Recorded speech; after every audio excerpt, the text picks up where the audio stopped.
अस्सलाम वालेकुम फ्रेंड्स, मेरा नाम है फैज़ान तनवीर। आप देख रहे हैं एफटी प्रेजेंटेशन। फ्रेंड्स, आज की इस वीडियो में मैं आप लोगों को बताऊंगा कि आप लोग पेपर को अटैम्प्ट किस तरह कर सकते हैं।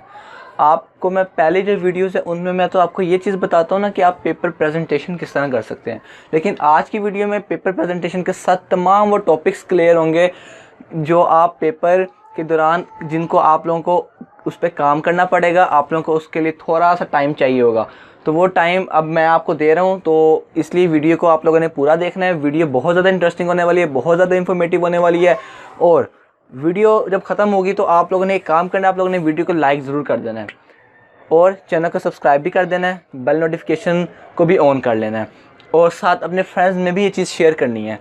तो चलते हैं वीडियो की तरफ। मैं आप लोगों को बताता हूँ कि किस तरह पेपर को अटैम्प्ट कर सकते हैं।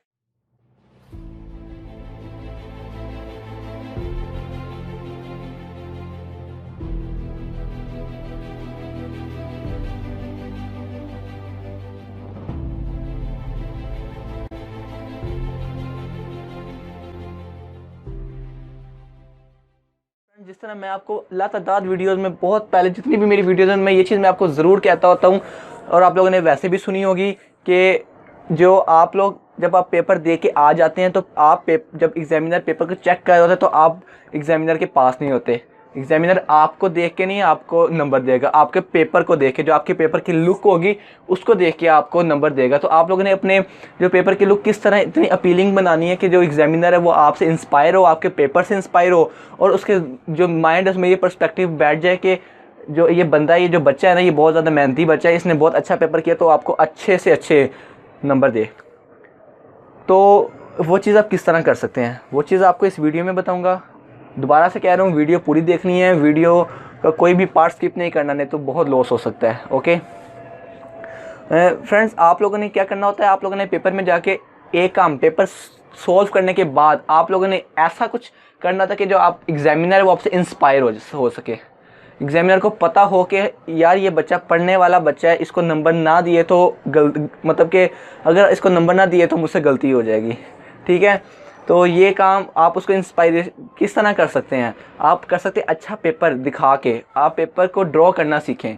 मैं, क्योंकि मेरा काम ही ये है, मैं अपने यूट्यूब वीडियोस में डालता है पेपर प्रेजेंटेशन की वीडियो, तो आप लोगों ने वो वीडियो ज़रूर कंसल्ट करनी है। उस वीडियो में देखना है कि आप पेपर को ड्रॉ कैसे कर सकते हैं। ड्रॉ करने से ये मुराद ये नहीं कि आप लोगों ने स्केच बनाना शुरू कर देने हैं।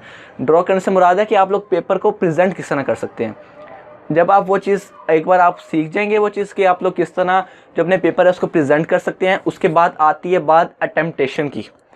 अटेम्प्टेशन, पेपर को अटेम्प्ट किस तरह कर सकते हैं। अटेम्प्ट करने के बारे में मैं आपको आज बता रहा हूँ कि जिस तरह पेपर क्योंकि मैंने दोबारा वही चीज़ आपको रिपीट करने लगा हूँ कि पेपर आप एग्जामिनर के सामने पेपर होता है, आप नहीं होते। तो पेपर को किस तरह इतना खूबसूरत बनाया जाए, ये पेपर प्रेजेंटेशन हट के बात है। पेपर प्रेजेंटेशन की बात पहले हो चुकी है, ये अटेम्प्टेशन की, कि आपने अटेम्प्ट किस तरह किया हो। अब क्योंकि खाली जो पेपर प्रेजेंटेशन है वो भी काम नहीं आने वाली जब तक आपको पेपर अपीलिंग नहीं लगेगा। तो उसमें जो टिप नंबर 1 है वो ये है कि आप लोगों का पेपर है वो नीट एंड क्लीन हो, टाइडी पेपर हो आप लोगों का। टाइडी से मुराद ये नहीं कि आप लोगों ने ब्लैंक पेपर वापस दे आना है, ऐसा नहीं।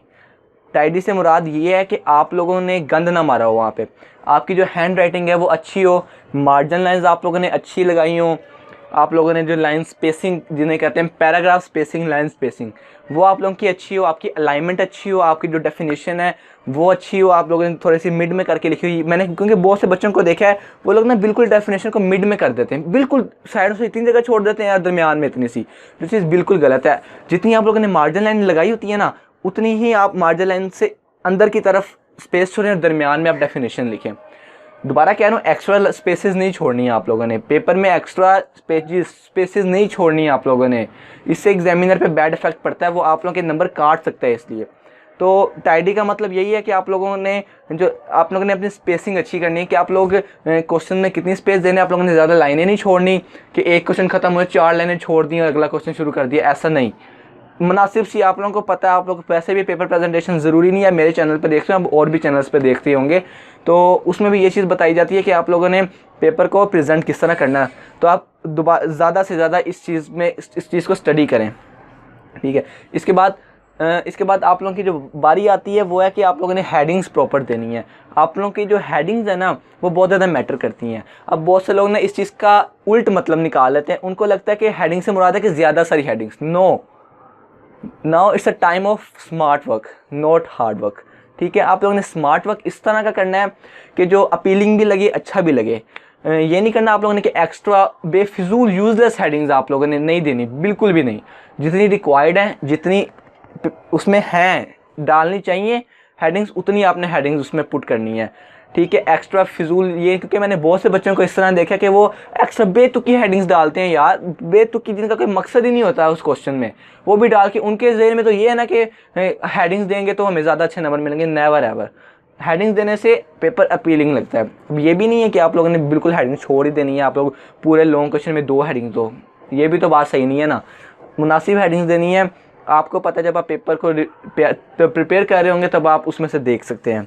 ठीक है, हेडिंग्स के बाद आती है बात जो मैं करता रहता हूँ अपनी वीडियोस में, कंट्रास्टिंग की। इंक कंट्रास्टिंग, कि आप लोगों ने, बहुत से बच्चे मुझसे पूछते हैं यार कि सर जो हम क्या ब्लैक पेन यूज़ कर सकते हैं? जी हाँ यार, आप बिल्कुल पेपर में यूज़ कर सकते हैं। बोर्ड की शीट पे लिखा होता है कि आप ब्लैक पेन यूज़ कर सकती हैं, लेकिन ना उससे क्या होता है, उससे जो आपकी पेपर की प्रेजेंटेशन, जो लुकअप होता है ना पेपर का, वो इतना अच्छा नहीं आता। आपका जो पेपर होता है ना वो अजीब सा लग रहा होता है कि आपने जो हेडिंग है वो आप लोगों ने ब्लू मार्कर से दी होती है, लिखा आपने इंक ब्लैक इंक से होता है, तो उनका जो कंट्रास्ट है वो नहीं बन रहा होता। अब जिस तरह जो मार्कर है, मार्कर की जो इंक होती है वो डार्क ब्लू होती है, लेकिन जो पेन की इंक होती है, जो फाउंटेन पेन होता है, उसकी इंक लाइट होती है, तो जिसकी वजह से एक कंट्रास्ट बन जाता है। दोनों कलर्स में होते तो वो कलर ब्लू हैं, लेकिन उनमें एक कंट्रास्टिंग आ जाती है जो कि काफ़ी ज़्यादा अच्छी लगती है, और पूरे पेपर का जो वो लुकअप है ना, मेकअप, वो अच्छा कर देती है। तो मैं आपको ये रिकमेंड करूँगा कि आप लोग ना हमेशा ब्लू इंक यूज़ किया करें। ठीक है, ब्लू इंक के बाद आप लोगों ने क्या करना है, आप लोगों ने जो आंसर्स, अब ब्लू इंक तो आ गई, अब उसका आंसर भी तो लिखना है ना हमने। उसका आंसर आप लोगों ने लिखना है रेलिवेंट। रेलिवेंट से क्या मुराद है आपको भी बताता हूँ मैं। रेलिवेंट से मुराद है आप लोगों ने 2 नंबर का अगर क्वेश्चन है ना तो उसको 2 नंबर के हिसाब से करना है। 8 नंबर का क्वेश्चन है ना लॉन्ग, तो आपने उसको 8 नंबर के हिसाब से करना है। ये नहीं है कि 2 नंबर के क्वेश्चन को 8 नंबर वाले क्वेश्चन के हिसाब से कर दो, मतलब कि 2 नंबर का उसने सवाल पूछा हुआ है, आप उसको 8 पेज लिख के दिखा रहे हो। नॉनसेंस यार। 2 नंबर के सवाल के लिए मैक्सिमम 6 लाइनें बहुत हैं, इनफ 6 लाइनें बहुत हैं 2 नंबर के क्वेश्चन के लिए। हाँ, कुछ क्वेश्चन होते हैं जिसमें थोड़ी सी एक्सप्लेनेशन चाहिए होती है, वो आप खुद मैनेज कर लें, लेकिन जो नॉर्मल क्वेश्चन, जो स्टैंडर्ड क्वेश्चन होते हैं, वो अगर 2 नंबर के तो उसमें 4 से 5 हेडिंग्स या मैक्सिमम 6 हेडिंग्स इनफ होती हैं। और लॉन्ग क्वेश्चन इसी तरह, लॉन्ग क्वेश्चन भी ये लॉन्ग क्वेश्चन है वो सब्जेक्ट टू सब्जेक्ट मैटर करते हैं। साइंसेस सब्जेक्ट्स में आप लोगों का जितना आप लोगों से पूछा कि आप उतना लिखें, वो बेशक आधे सफ़े का बन रहा है, पूरे सफ़े का बन रहा है, 1.5 सफ़े का, 2 सफ़े का, 3 सफ़े का, तो उसमें नहीं। लेकिन जो 8 सब्जेक्ट होते हैं उस पर तो मैं खुद आपको रेकमेंड करता हूँ कि आप ज़्यादा से ज़्यादा लिखें। क्रिएटिविटी अपने अंदर लाएँ, creativity is much very important. Creativity का मतलब ये नहीं है कि आप लोग अपने से गंद मारना शुरू कर दें, अपने से मतलब कि इररेलेवेंट लिखना शुरू कर दें। रेलिवेंट आप लोगों ने क्वेश्चंस करने हैं, आंसर्स आप लोगों ने रेलिवेंट लिखने हैं, कोई एक्स्ट्रा क्वेश्चन आप लोगों ने नहीं करना। ठीक है, ये बात मेरी याद रख लें, आप लोगों ने कोई एक्स्ट्रा क्वेश्चन नहीं करना। आपके जो टीचर्स जो मर्जी, जितना मर्जी आपको कहें कि आप लोग एक्स्ट्रा क्वेश्चन बोर्ड में करके हैं, आप लोगों ने नहीं करना। क्योंकि जो ये हमारे जो ज़हन में ना ये माइंडसेट बना होता है कि ना अगर हम लोग एक्स्ट्रा क्वेश्चंस कर देंगे, अगर हमारे अगर 5 करने थे, 6 हमने कर लिए हैं, उसमें से अगर कोई दरमियान वाला कोई भी गलत हो जाएगा तो एग्जामिनर उसको क्रॉस करके अगले वाले के नंबर दे देगा। ऐसा हरगिज़ नहीं होता है।